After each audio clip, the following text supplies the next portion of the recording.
ደስታ እውነት ደስታ የሚመጣው በቃ ባለንበት ደረጃ ማመስገን ስንችል ነው እግዚአብሔርን ስናመሰግነው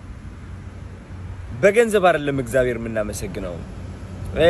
ያ ገራሚ መኪና ስለገዛን ወይም ደግሞ ቤት ስላለን አይደለም የምናመሰግነው just ፍጡር ስለሆን በቃ ባለንበት ቦታ ኢቭንም ለራስ ብዙዎቻችን ማለት ነው እግዚአብሔር የማናመሰግነው ምክንያቱም ገንዘብ ያስደስተኛል ብለን ስለምናስብ ነው of course ገንዘብ የፈለግነው ነገር የመግዛት አቅም አለው ግን እዚህ ውስጥ ላይ ደስታ ከሌለን $1 ቢሊዮን ለራሱ ሜክ ብናረግ ደስታችን አይመጣም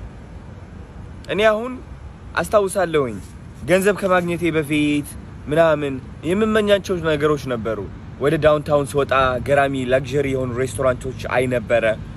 እነዚህ ሬስቶራንት ገብቼ ከበላሁኝ ደስተኛ ሆናለሁ ምናምን ይያልኩኝ ራሴን ነገር ነበር ግን ይሄ ትልቅ ውሸት ነበር ወደ እነዛ ሬስቶራንት ገብቼ ምግብ መብላት ጀመርኩኝ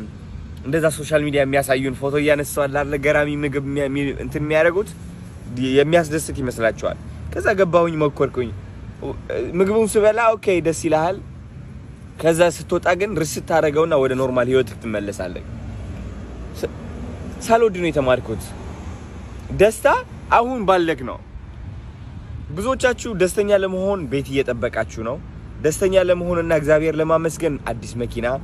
አዲስ ፍቅረኛ እየጠበቃችሁ ነው ሁሌም ራሳችሁ ላይ እንትን ታረጋላችሁ ደስታችሁ ማለት ነው በአለማዊ ህይወት ትመሰርቱታላችሁ which is እድሜ ልካችሁ ጭንቀት ውስጥ ትኖራላችሁ ደስታችሁ ከዓለማዊ ህይወት ብቻ የሚመጣ ከሆነ ሐዘናችሁ ከዛ ህይወት ይመጣል ማለት ነው መንፈሳዊ ህይወት ግን ተቃራኒ የለውም ሁሌም ሰላም ነው ሰላም ደግሞ ትልቅ ደስታ ነው ከደስታ በላይም ነው ተሸውደናል ሁላችንም ባላችሁበት ደረጃ መስግኑ ለመደሰትና ለማመስገን ገንዘብ አያስፈልጋችሁም እውነቴን ነው የምላችሁ ለመደሰትና ለማመስገን ቆንጆ መሆን ገራሚ ልብስ መልበስ ሁሌም ታዋቂ መሆን አቴንሽን ማግኘት አያስፈልጋችሁም ባላችሁበት ቦታ ማመስገን ትችላላችሁ ተመስገን በጣም ነው የተሸወድነው ሁላችንም